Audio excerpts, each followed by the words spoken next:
Hi, Gene Monterastelli here, the editor of tappingqanda.com. The video that you are about to watch is a conversation that was a part of this year's 24 Hours of Tapping. The 24 Hours of Tapping is a fundraiser for the amazing work that is done by the Peaceful Heart Network. The Peaceful Heart Network has brought tapping to migrants, refugees, prisoners, and the underprivileged in over 30 countries all over the world. As you watch this video, if you learned something, if you were touched by it, if you were inspired by it, the easiest way to say thank you is to support the work of the Peaceful Heart Network. To do that, all you need to do is go to 24hoursoftapping.com/support. And as you look in the description and the first comment down below, you will see a direct link to that. I hope you enjoy this conversation. So our next guest is Bettina Blanchard. Clutter is more than just too much stuff. It is the accumulation of fear, guilt, and overwhelm. Professional home organizer, teacher, and EFT coach, Bettina developed the tidy tapper method to help eliminate the blocks that keep you holding on to the things that you don't use or love. Learn how to tap together with a simple 3-step organizational system can help you make the home that you live in a home that you love to live in. Please welcome to the 24 Hours of Tapping, Bettina. Hello, my friend. Hey, Gene, how are you? I'm great. How are you doing? Oh, I'm so excited to be here. Thank you so much for having me. You bet. So one of the reasons you are actually here is you and I were having a conversation in a different context about something completely different. And the moment we finished the conversation, I sent my team a note and I said, I know someone we need to be sharing with our community at large. And so I would love, as we kind of engage with this, to, it's hard sometimes to in some circumstances, when someone is a hoarder, we know there is too much stuff. Other times, it's difficult. What is the difference between too much stuff and clutter and untidy and not enough time? And so, and it's really easy for us to kind of have blindness to our own space because we see it all of the time.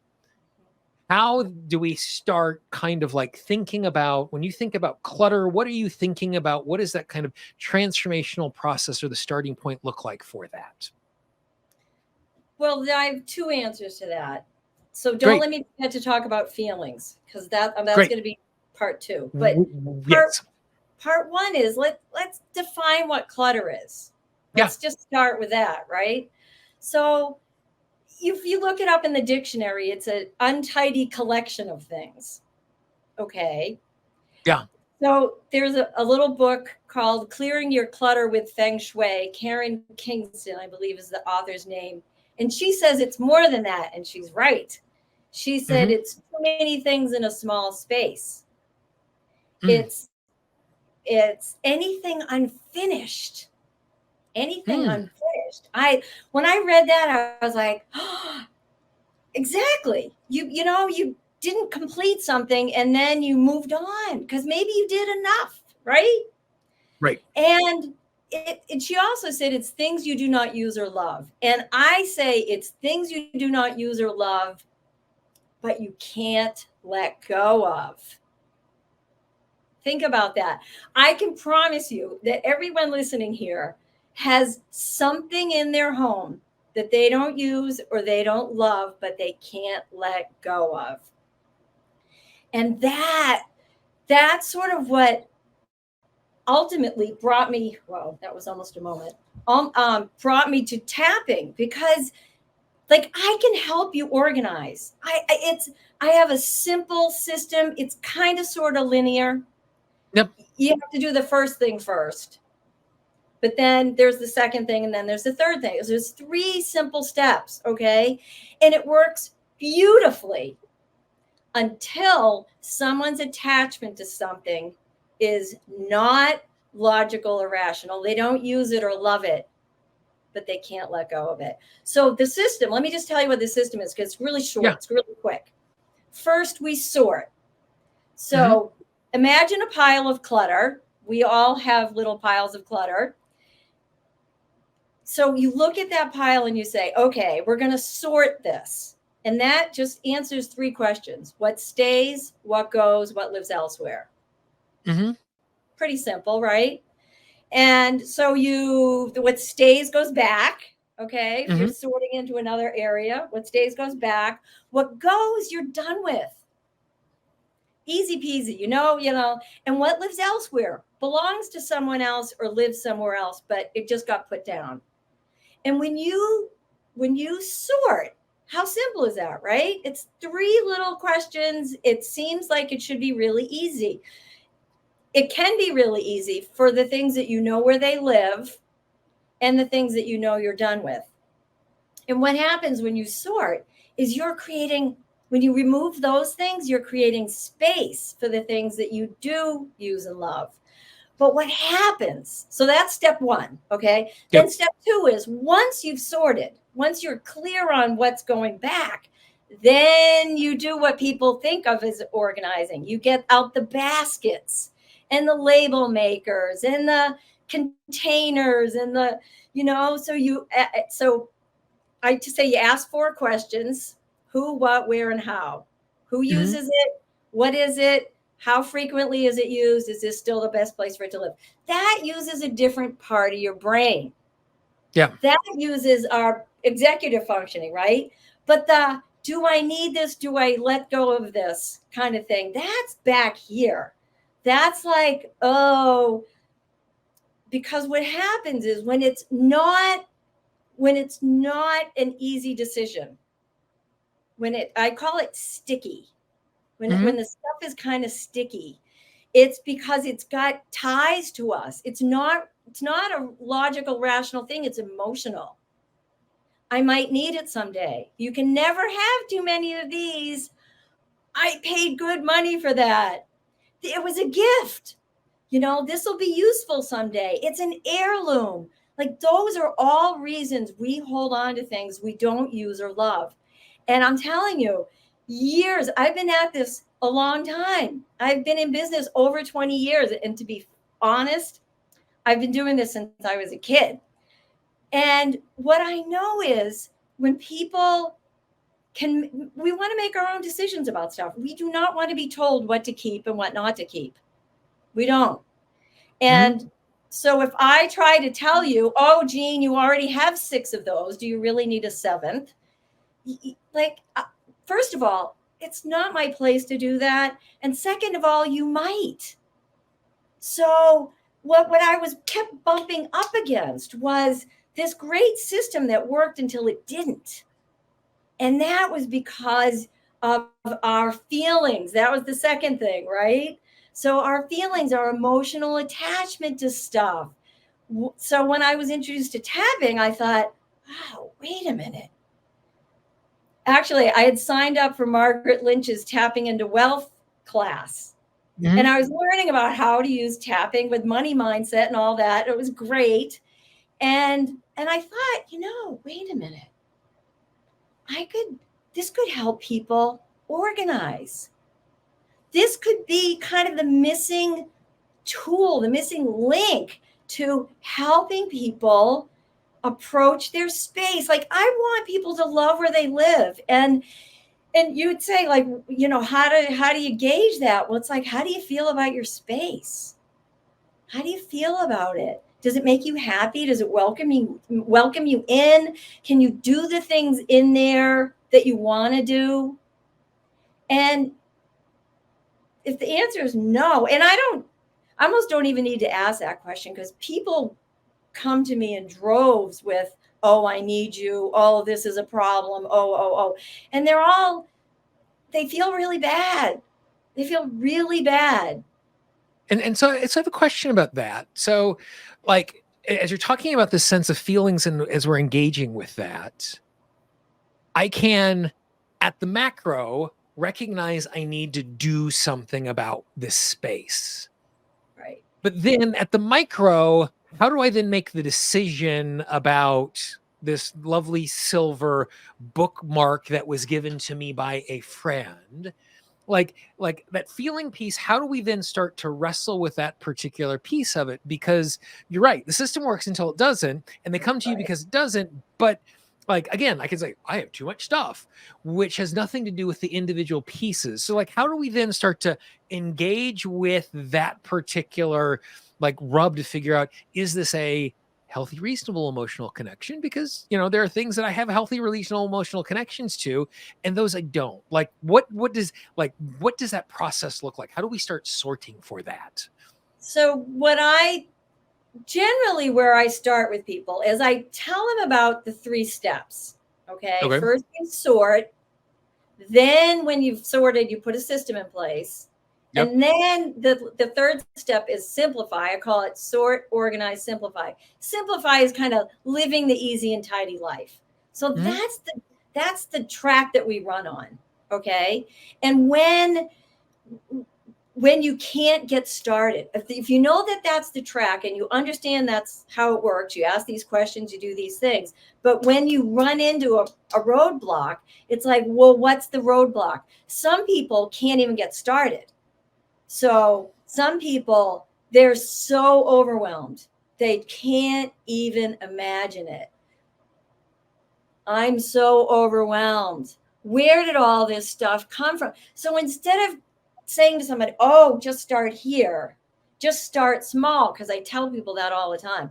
You got to start really small, whether or not that precious bookmark stays or goes.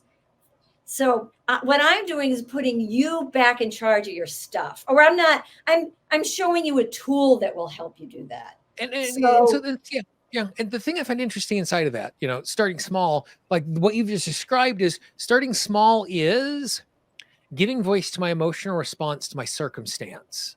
So it's mhm. not even giving voice to the resistance to change or giving voice to the emotion that's tied to a particular thing. What I like about what you just said there is the place I'm starting is just what I feel about the fact that I'm in this particular place, and giving myself permission. Because, like, if I am, like, I know for me, when I'm really frustrated about the way I'm doing something or the way I've done something, when I start to do that thing, I'm less likely to do it very well if I'm acting in a state of frustration or Mhm. disappointment or feeling like I'm a failure or those particular things.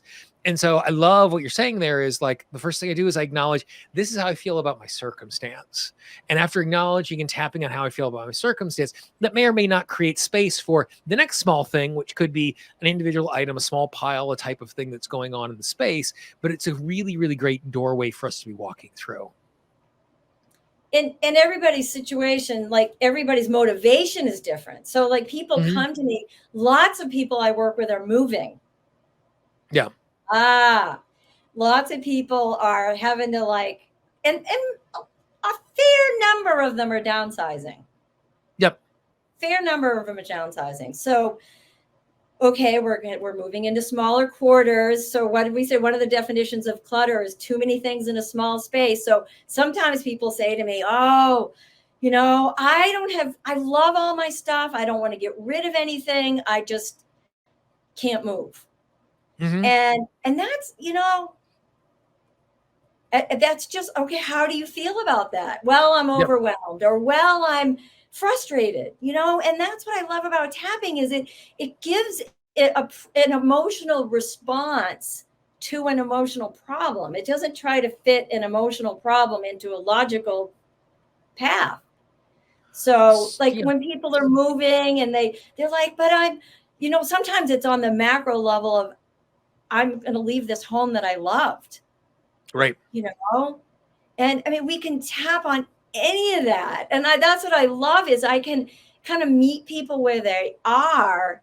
And when they're ready to take a step, I can tell them what the Great. system is. So So before we start moving into the things, do that. Lead us through a little tapping on the overwhelm of the fact that we just want to create this change. so let's say that you are moving Mhm. and you can't take it all with you. Mhm. So and you're in a negative emotional state, right? And what's happening? Cortisol coursing through your veins, right? It's putting you in that fight, flight, or freeze place. I can't I can't let go. I can't move. I can't take a step. I have so much stuff. Where did all this stuff come from? I love my stuff. I hate my stuff. You know, these things are precious to me. These were gifts. So I tell people, you know, this is where you tap on the negative. You know, I heard somebody say it earlier. It's it's your opportunity not to sort of cement that in, but to release it. And when I introduce tapping to people, I do it in a way that all we're looking for is a little shift. I feel like I'm holding a globe. One of these days I'm going to get a little globe and I'm going to have it. So I have a prop. And we just need a few degrees of shift to have a different perspective. Maybe not a huge different perspective, but enough to take a step. So I have all this stuff. I don't know even where to start. My house is really big. I have a deadline. They're coming to take pictures in a few weeks, and I don't even know where I'm going or what. I'm like, whatever the negative is, whatever it is, we tap to release that, to get us out of that, like fear. Fear is, I think, one of the most basic things that keeps us connected to stuff we don't use, we don't love, but we can't let go of. And that's the hard stuff. The sticky stuff is the really, really hard part of organizing. That's why we don't start there. Because I don't want people to start where it's really hard. I want them to get a little movement going. I want to so we start small. Go ahead. And so what it sounds like in just that tapping that you were just talking about is you like just the types of things we'd be tapping on in that particular sense of overwhelm. What it sounded like is if I was getting together with a friend of mine and just complaining about moving, like all the things that I would be saying out loud, if I'm just I'm in a space where I'm talking to someone where it feels safe for me to just be a grumpopotamus about what is going on in the state that I'm in right now.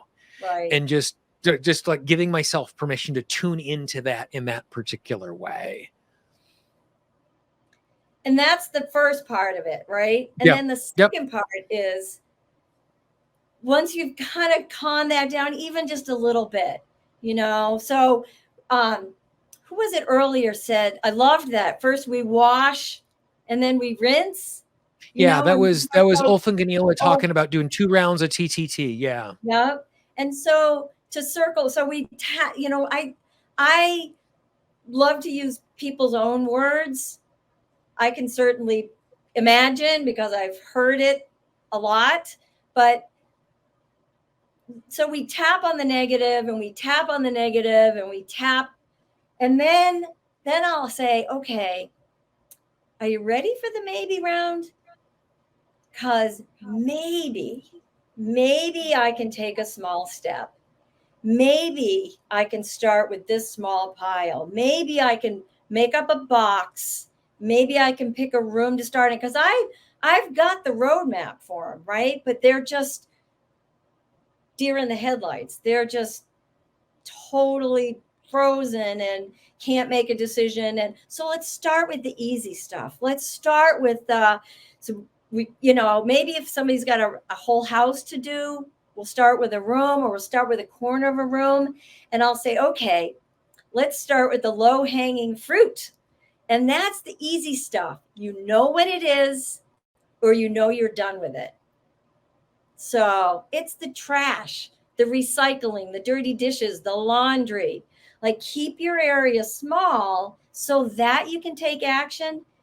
And so again, I sort of teach that up front. And then tapping's the thing that I tell people, it's like I've got a tool in my back pocket here when I need it. And I pull that tool out when they're overwhelmed. And so the thing I like about that particular approach in that way is I think it does 2 things. One is the low-hanging fruit. It's obvious that I need to get rid of this bag of trash. It's obvious, and hopefully that becomes something that's easier. But I think the other thing that does is that it immediately takes the pressure off of all of the other spaces, because I have made the space less congested. And so instead of 9 things I have to deal with, I now only have to deal with 8 things. And 8 things is still a lot of things, but because I can see some tangible difference with this low-hanging fruit that I'm getting out of the way, I could see that immediately reducing some of the pressure on the overwhelm.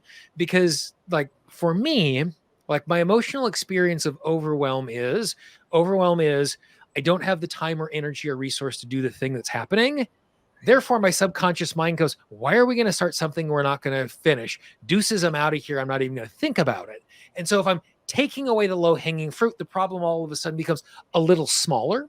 And because the problem has become a little smaller, it can feel less overwhelming until we get some of that really emotionally sticky stuff that, it could be one teeny tiny thing and it's going to be emotionally overwhelming, because I'm sure what we'll talk about here in a moment.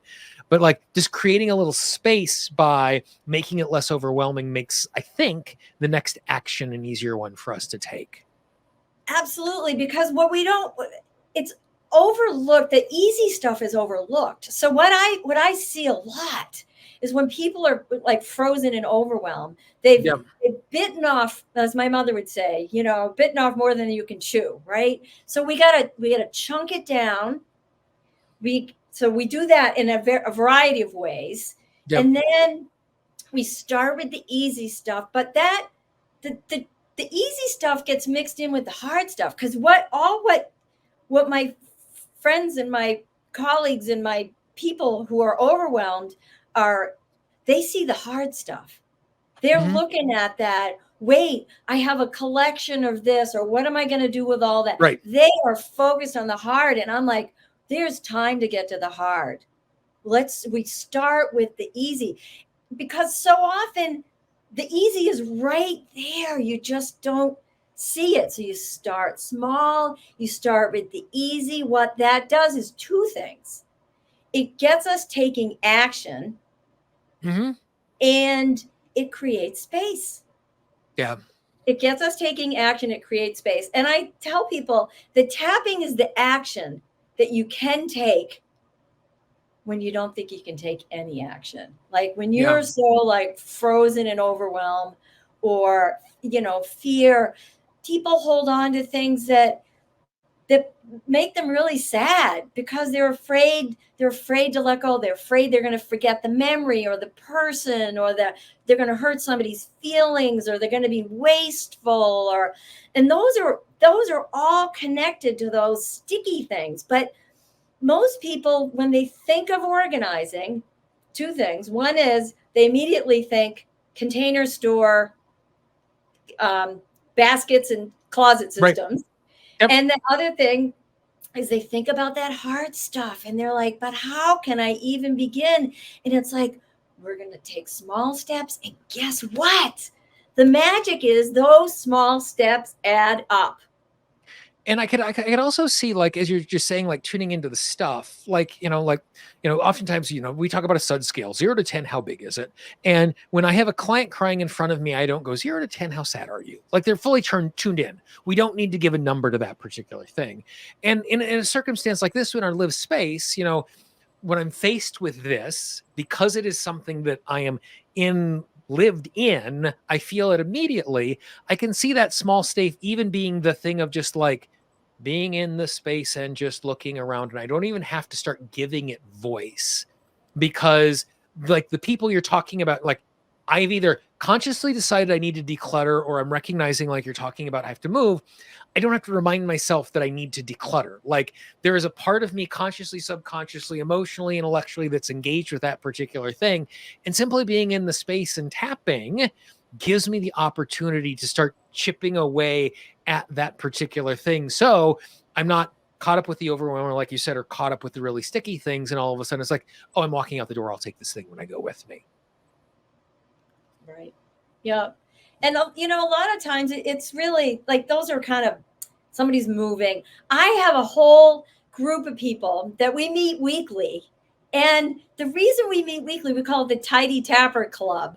And the Mhm. reason is so that we can acknowledge the small steps that we all take, Yep. because it's this, our homes didn't become cluttered overnight. Yeah. And people that have been in their home for a little while, stuff is quiet.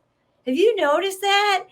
It comes in and then it sits there quietly in the background. And if it's serving us, awesome. It probably has a place to live. You know where that is and you can find it. And if you're not able to, well, we can help, we can talk about how do you put some order in that space? How do you, and again, it's simple. You sort what stays, what goes, what lives elsewhere. Start with the easy stuff. And the other thing that happens is you're taking action. I call it you're exercising your letting go muscles, because fear just keeps us holding on tight, tight, tight. And the more afraid we are, the tighter we hang, right? So we just that's why I love tapping, because it just helps calm that down a little bit. I was working with a woman just a week or so ago, and her house is lovely. She wouldn't describe it that way necessarily, or she's like, there's too much in here and all this and that, and it's lovely.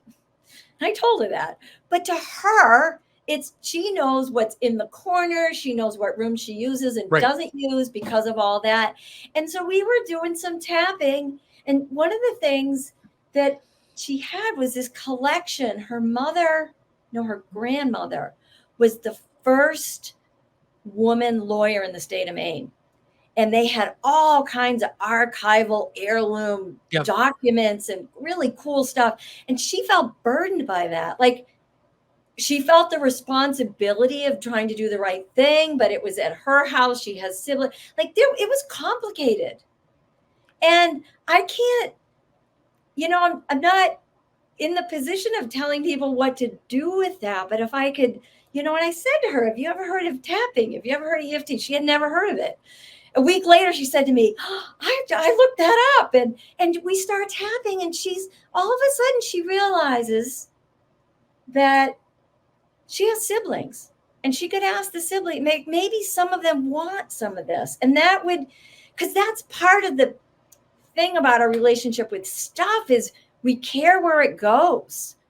So we don't love it, we don't use it, but it has attachment to us. So a lot of times it's easier for people if they are giving it to someone or to someone who needs it, whether they know that person or not.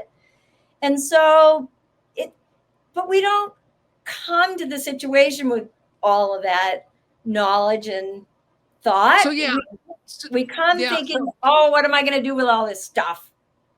And so when we start bumping into some of that sticky stuff where there is an emotional story attached to it, that like all of those stories that you were talking about before, I paid good money for it, so and so gave it to me, it is a gift, it's coming from that particular place. How do we then decide whether or not, and true's not the right word, because it's true I paid money for it, it's true I might need it in use in the future. How do I figure out if the story I'm telling about the object that I'm trying to keep or get rid of is a useful story? Because like for me, I think that's I think like at least that would be the vocabulary I would use in the rub under the sticky stuff is like, it is a gift. I value the person that gave it to me. That's true. But is it useful for me to be thinking about that when I'm thinking about this particular object? Like how do we start to suss out whether or not the stories and the stuff that like it's broken, that's one thing. But when it's not, like, how do I figure that out emotionally? Even broken things. So let me talk about sort of how I look at, so there's the really easy stuff. I call it the low-hanging fruit. And then I talk about, like, we're going to dial up the heat just a little bit. And the next category of things is broken, obsolete, or redundant. Okay. Broken, obsolete, redundant. Like, by definition, those are things we are not currently using, right? We may or may not love them. You could have something broken that you love or loved. Yep. But that's like, so we tap on that. We tap on that. It's broken. How do you feel about that? I'm really sad. I broke this teapot and I loved it. My mother gave it to me. It's really pretty. I'm like, I'm heartbroken about it. And so but I'm not doing anything with it. And so that's why I love tapping, because I'm not in the business of telling you what your answer should be, but I will hold the space for you and be with you while you figure out through tapping what might be a step you can take first. So first we tap on the negative, right? That I feel awful about this. It still makes me weep. All the feelings that come along with that. And then it's like, well, could we, and the thing is, and I certainly have no attachment to what the outcome is, because keeping something, like sometimes it's like, this is really important. Maybe it's obsolete. Maybe, would it help to pick a number? Like, how many of us have more than one old cell phone kicking around, or cords or cables or electrons? Like, because we upgrade and we keep the other, because for a while we're sort of got a foot in both boats, right? And then but at some point we have more than we need of micro USB cables or something, right? So like, okay, how many of these do I really need? Because to keep all of them makes it hard to live life sometimes. When we have excess, when we have too many things in a small space, when the drawer has no sense of organization to it other than it's in that drawer, but then you go in that drawer and try to take something out. So yeah, okay. So like, it's obvious that it's overstuffed. You're saying tap on it. What does tap on it mean? Like, what does that look like tangibly? So it could be, how many of these do I really need? I have, let's see how many I have. Let me empty the drawer out, sort it, because that's what we do first. We put all the like things together, and then we count them, and or did it make it any easier? Low hanging fruit, start with the easy stuff, right? And then you can look at it and say, okay, once I got rid of the easy stuff, I could use a handful of USB-C cords. And so I'm going to keep that many. That's all good. So sometimes tapping just helps us to take a step. That's all when I talked about turning the globe on its axis just a few degrees. That's all. Sometimes it's enough. Sometimes it's enough. And sometimes when we're done tapping for a few minutes on the USB-C, whatever it is, broken, obsolete, redundant, that stuff isn't as hard. But then we dial up the heat a little bit more. And then there's the gifts, heirlooms, and other people's stuff. That's in my opinion, the stickiest of all. That's where it's hard to let go of that stuff. It just is. Some of it, people say to me, well, it's not mine. I can't get rid of it. It doesn't belong to me. But the person that it belongs to is long gone in various ways or other. So, but again, the sticky stuff is sticky for a reason. All the easy stuff attaches to it. So go ahead. And so what it sounds like with that sticky stuff is, most of the sticky stuff, at least the stuff that you just described there, has something to do with the relationship to someone else and not just the object itself. And so all of a sudden it's not my relationship to the object. It's my relationship to the object plus my relationship to the other person who has a relationship to that particular object. And the choice that I'm making is not about the object, but the choice I am making is about the relationship that is connected to or referenced in that particular object. Is that a fair read? I think so. Yeah. I mean, that's what makes it emotional. That's what takes something inanimate and Mhm. and connects us to it, right? A lot of times, not always. Sometimes it's in our own minds and beings, right? Like we can have our own attachments that don't have Yep. anything to do. Like sometimes collections, baseball cards and 45 albums and LPs and like all kind of teacups. Oh, Yep. I And I'm mean, guessing, like, particularly with collections, um, it's a circumstance in which, in addition to the thing, there is the time, energy, and all of that I have invested in making this collection happen. That in getting rid of the stuff, it can almost feel as if I am invalidating the effort I did in the past. It was a waste of time, it was a waste of energy, it was a waste of effort because I'm deciding that this is something that is not useful. And if I spent lots of time getting all of that stuff together, it makes it much harder to let go of because it's not the thing, but it's the story that the thing tells. I've invested all of this time and energy in doing that thing. yep, yep. I loved these when I got them. Mm. They were just precious to me. I remember saving up my money. I remember saving up my paper route money, or my cleaning Yeah. money, or whatever my money was. Like, and I like go, let's go there, right? On those things. And it's not so that I do not introduce tapping so that people will let go of stuff Right. at all. I Yeah. So that you can make a decision that feels right to you, and sometimes those decisions are, I maybe only need a few or a smaller collection. Sometimes those are, oh, it often is hard to start when you're behind the eight ball in the world of stuff in your home. It can be really hard to start. And so just getting started, but then, oh, that And what's interesting what you're talking about there, I think of, like, it just glances off of, the Gary Craig a million years ago in the original EFT DVDs talked about the comedies of our mind.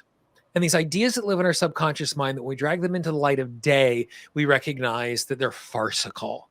I think one of the things I like about the gentleness of what you're saying here is I'm not making someone make a decision, but I'm having them speak the quiet part out loud about the relationship to this particular thing. And then when they speak the quiet part out loud, they then get the opportunity to make the decision about, I had an emotional attachment to that thing. Do I still have an emotional attachment to that thing? And is that useful? I Mhm. think about in my living room, I have a bell. It's a little dingy bell to get someone's attention, which was the bell that was on the desk of my grandparents' motel that they ran. And so it's a circumstance where it was significant and it still is significant. And so if I honestly engage with the quiet part out loud, I'm keeping this because it represents, it's meaningful, then it becomes really easy for me to keep that. And it's not that it cost them 18 cents because when they bought it 67 years ago, I'm sure it cost 18 cents or whatever it was. But what you're encouraging me to do is to say what the relationship is. And as I'm tapping, it gives me the opportunity to reevaluate whether or not the emotional story that is there is still a useful emotional story for me as I'm engaging with the stuff. Those stories come pouring out of people. Yeah. It is not hard. It is not. And again, like, if I've said it once, I've said it 10 times tonight, and that is holding the space. Yeah. I say that with such, I feel like reverence almost, because Oh, yeah. there was a time when I didn't do that. Well, and again, like, we like I see all this stuff. I want my space to be clean, and anything that I'm holding on to, I'm doing a bad job because of that. And so, like it's easy to have that attitude about, like, this is the way I should be cleaning up my space because it has become unmanageable and unlivable, which it might be true. But what you're doing here, and what I love about what you're doing here, is you're not saying that the answer is to have less stuff. The answer is to have a relationship to the stuff as we navigate that, to figure out where we need to be, because maybe we might end up having more stuff than we initially thought when we were decluttering, but we have a healthier relationship to that stuff and where it is and how much we use it.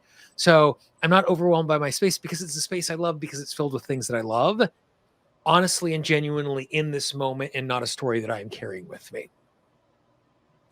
The other thing about space that you love and room for the things that you love, and how much, like, we all have different thresholds for how much we keep in our space. I am not a minimalist. Yep. I'm not. And I'm very upfront about that. But that being said, I love people and my time more than I love my stuff.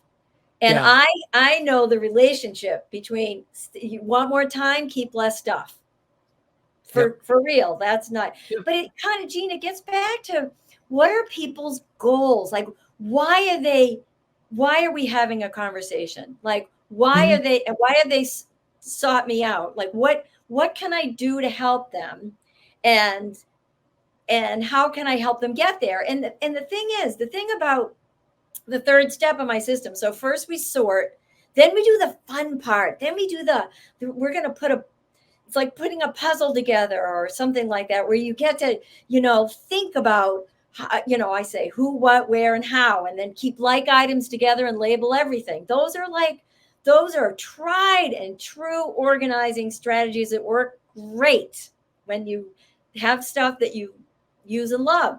And it makes it easy for you to find it, put it back. Then the third part of my system is part habit and part mindset. It's really about, okay, don't put it down, put it away. So now, and the reason I'm smiling is because one of the things that I've learned over the years of living this life myself is that it can be really genuinely satisfying to pick up after ourselves when we know where the stuff lives, there's room for it. So we're not just talking you're emptying the dishwasher, you're putting the mugs away, and they live on that shelf, but also know there is not room for all of the mugs that you have, right? So, but when there is room, when you know where they go, and there is room, and it's satisfying. It is like that just kind of dawned on me a few years ago, and I'm like, that's why I do this first thing in the morning now. Like, we keep pretty tidy around here, but in the morning, the stuff that got left out probably after 8:00 at night, less things get put away. We're tired. We're focusing on other things. We don't put stuff back. In the morning, I kind of do a sweep of the house. Shoes that got left out, the dishes that were in the sink, and that, it's like a reset. It's like a reboot, reset, it feels good. Yep. Awesome. And that's very what, good. that's Awesome. What it's all about. Well, Bettina, thank you very much for your time and your enthusiasm about this, because you're absolutely right. When we create a space that we love, it makes everything else in our life easier and more enjoyable inside of that. So thank you very much for your time and your attention. Oh, my pleasure. Thank you for having me. You bet. Awesomeness. Excellent. If you found this interview inspiring, I would encourage you to support the Peaceful Heart Network by going to 24hoursoftapping.com/support or clicking the link in the description. And you will see on the screen right now a playlist to all of the interviews from this year's and last year's 24 Hours of Tapping. I hope you enjoyed those as well.